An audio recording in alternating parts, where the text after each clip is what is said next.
This is KGW News at 11. Good evening. Welcome to KGW News at 11. I'm Christelle Kumwe. The city of Gresham has seen a significant rise in the number of car thefts this year. Today, they did something to change the trend. Art Edwards has more. People lined up outside the Gresham Fred Meyer on Southeast Burnside in hopes of getting the club. The line stretched a long way around the building. The club is a device that locks the steering wheel to keep someone from driving a car away. The city of Gresham held a giveaway for the anti-theft device Saturday afternoon. We're doing our part to encourage and bring awareness around doing anything you can to prevent that theft, and these anti-theft devices are one of those ways in which to do it. There's a need right now to get a handle on car theft, especially in Gresham. The crime has increased by 17% this year. The 5 most stolen models of cars in Gresham this past year include Ford, Honda, Toyota, Chevrolet, and Kia. The city had just over 100 of the club to give away, and they went in less than an hour. We knew this was a growing need in our community, and we anticipated that it would be well received. We just had no idea it would be this well received. The appreciation and the sincerity and the support has been really encouraging. Beyond using an anti-theft device, Gresham's chief of police says there are other things people can do. Never leave your unattended car running. Do not leave valuables where they can be seen. Lock them in the trunk or take them with you. Close and lock the windows and doors. Park in a well-lit area. And use an anti-theft device if possible, the club or something similar, or an alarm system. The chief put people stealing cars on notice.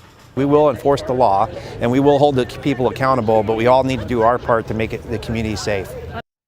Now, the city of Gresham says that they would like to be able to help more people with those anti-theft devices. They say they hope to do another giveaway of the club in January. Thanks, Art. Well, I wouldn't really call it tagging buildings, but we are cleaning them up. Usually we have the property owner knows that we're doing it. The city of Portland has contracted a group of people to help clean up graffiti in the Rose City with more graffiti. Yes, you heard that right. And the tactic is proving to be effective to ward off vandals. The company Graffiti Removal Services has been hired to scrub away unwanted graffiti in downtown as well as the Central East Side. They then spray paint these stenciled designs on top.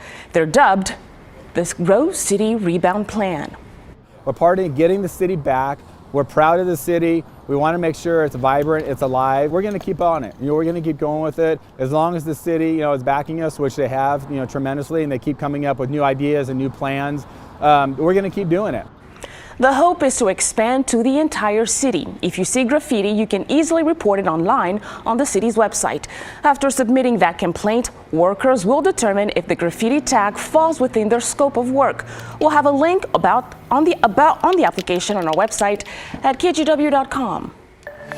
All right, Daisy Caballero is joining us. And Daisy, while we saw a dry day here in the metro area, along the coast, it's a different story. It's a completely different story, Christelle. If we actually can take a live look right now, it was pouring down. I promise you, it looks like it kind of cleared off just a little bit. And of course it did while we're coming on air, but I promise you it was raining a little bit. Christelle actually saw it a little bit too, but they are holding 51 degrees right now. So we're also seeing a little bit more of those passing showers, mainly up north over along the border of Southwest Washington and Oregon, as you can see here. And more of those showers will be making their way along the coast a little bit later into tonight, potentially early tomorrow morning.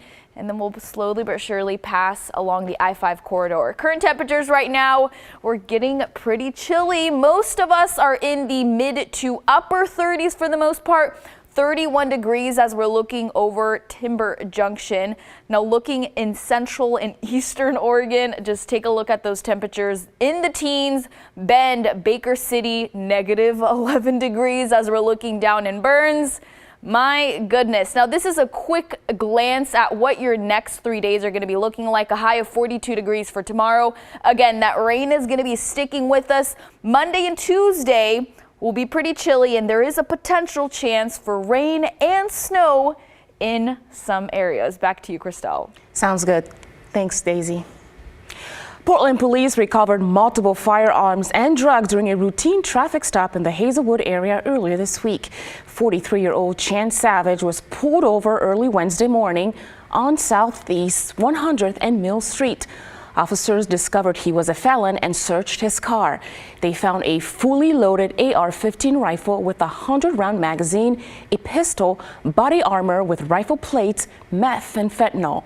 Savage was taken into custody and faces more felony charges. Portland police are investigating a shooting that happened just around 2:30 this afternoon on North Oberlin Street in Portland. There are very few details, but here's what we know so far. The victim rode his bike to Portland Fire and Rescue Station 26 for help. He was taken to the hospital with non-life-threatening injuries. As of right now, no arrests have been made. 13 people are displaced tonight after a fire broke out in a Vancouver apartment complex. Vancouver Fire received a call at 6:30 this morning on Northeast 62nd Avenue. Firefighters say they found an elderly woman lying on the bed in the apartment where the fire started. She was taken to the hospital and is expected to be okay. No word yet on what started the fire. Temporary housing is being provided for the displaced residents. If you are down along Portland's South Waterfront, you may have seen a new mode of transportation rolling along. It's a free three-wheel taxi service for those coming and going from OHSU. Tim Gordon has more on pedicab. You've probably seen a pedicab before. In this case, they are electric-assisted three-wheeled trikes moving people to and from OHSU's tram and South Waterfront facilities. Nicholas is a pedicab operator in it from the start, dressed up on the day we visited. We just started a new pedicab service. This is week number 2, and we are offering free rides to OHSU personnel and patients as well. The idea here is to move people, mostly OHSU staff, in an environmentally friendly way up and down the South Waterfront, especially to the Schnitzer parking lot where they park. The free ride takes a few minutes instead of a 15-minute walk.